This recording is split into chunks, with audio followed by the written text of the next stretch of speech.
বাংলাদেশে যেভাবে হিন্দুরা আক্রান্ত হচ্ছে তা নিন্দনীয়। হিন্দুদের উপর অত্যাচার বন্ধে অবিলম্বে পদক্ষেপ করুক ইউনূস সরকার। হিন্দুদের উপর অবিচার রুখতে ব্যবস্থা নিন শান্তিতে নোবেল জয়ী মোহাম্মদ ইউনূস।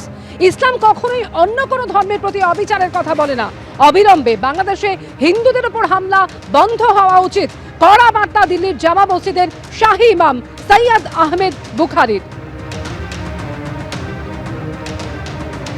সরাসরি কথা বলবো সুকান্ত মুখোপাধ্যায় মুহূর্তে রয়েছেন আমাদের সঙ্গে। সুকান্ত, বাংলাদেশের লাগাতার হিন্দুদের আক্রমণের ঘটনা ঘটছে, কট্টরপন্থীরা দাপাদাপি করে বেড়াচ্ছেন, একদিকে পুলিশের মামলা, অন্যদিকে মৌলবাদীদের হামলা। তুমি এই মুহূর্তে বাংলাদেশ ডেপুটি হাই কমিশনের সামনে রয়েছো। এই এত সবকিছু দেখার পরেও নিশ্চুপ ইউনূস সরকার? একদম, তুমি দেখো আমরা এই মুহূর্তে হাই কমিশনের সামনে রয়েছি। পুলিশের তরফে ইতিমধ্যে গোটা হাই কমিশন যে চত্বর সেখানে কিন্তু কড়া নিরাপত্তায় মুড়িয়ে ফেলা হয়েছে। তার কারণ একটা অবশ্যই যে বিষয় রয়েছে যে এই মুহূর্তে বাংলাদেশে যেভাবে হিন্দু বা সংখ্যালঘুদের উপর যেভাবে আক্রমণ হচ্ছে, ঠিক সেই জায়গা থেকে হাই কমিশনের সামনে যাতে কোনো রকম ভাবে অশান্তি না ছড়ায় সেই কারণে এই যে পুলিশ পোস্টিং তুমি দেখতে পাচ্ছ, গত এক সপ্তাহ ধরে পুলিশ পোস্টিং রয়েছে। তবে আজকে কড়া নিরাপত্তা তার একটা বড় কারণ হচ্ছে আর কিছুক্ষণের মধ্যে এখানে একটি মিছিল আসার কথা রয়েছে এবং কার্তিক মহারাজের নেতৃত্বে একটি ডেপুটেশন 5 জনের একটি দল তারা ডেপুটেশন দিতে যাবেন তারা হাই কমিশনে। আমরা জানি গত 48 ঘন্টাতে বাংলাদেশের উপদ্রুত বেশ কিছু এলাকার নাম উঠে এসেছে, যার মধ্যে সুনামগঞ্জ রয়েছে, যেখানে থানা ঘেরাওকে কেন্দ্র করে একটা কর্মসূচি নেওয়া হয়েছিল, সেখানে হিন্দু সংখ্যালঘুদেরকে মারধর করা হয়েছে।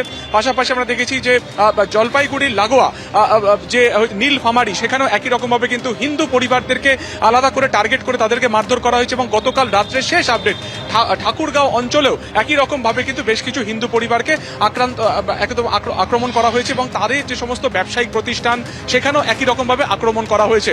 যদি আরো দুদিন পিছিয়ে যাই সেক্ষেত্রে আমরা দেখতে পাচ্ছিলাম যে চট্টগ্রামের একাধিক হিন্দু ধর্মীয় সংগঠন সেখানেও কিন্তু একই রকম ভাবে ভাঙচুর করা হয়েছে। কিন্তু প্রত্যেকটা ঘটনাকে যদি একই সারিতে রাখা যায় তাহলে দেখা যাবে যে এখনো পর্যন্ত যারা এই ঘটনার সাথে যুক্ত কাউকে সেভাবে কিন্তু গ্রেফতার করা যায়নি। অন্ততপক্ষে বাংলাদেশ পুলিশ প্রশাসনের তরফে তেমনটাই বলা হচ্ছে। নামমাত্র কয়েকজনকে গ্রেফতার করা হলেও আজকে যে সমস্ত ঠাকুরগাঁও বা সুনামগঞ্জে যে ভাইরাল ভিডিও সামনে এসেছে সেখানে যাদেরকে দেখা যাচ্ছে যে হিন্দুদের উপর আক্রমণ করতে বলা হচ্ছে তাদের কাউকে কিন্তু গ্রেফতার করা হয়নি। এর উপরে গতকালকে চট্টগ্রাম আদালতে চিন্ময় দাস মহারাজ তাকে যখন কালকে যখন তার জামিন সংক্রান্ত শুনানি ছিল সেই সময় আমরা দেখতে পেলাম যে আইনজীবীদের একাংশ কার্যত প্রকাশ্যে অলিখিত ফরমান দিচ্ছেন যে কোনো আইনজীবীকে দাঁড় করাতে দেবে না।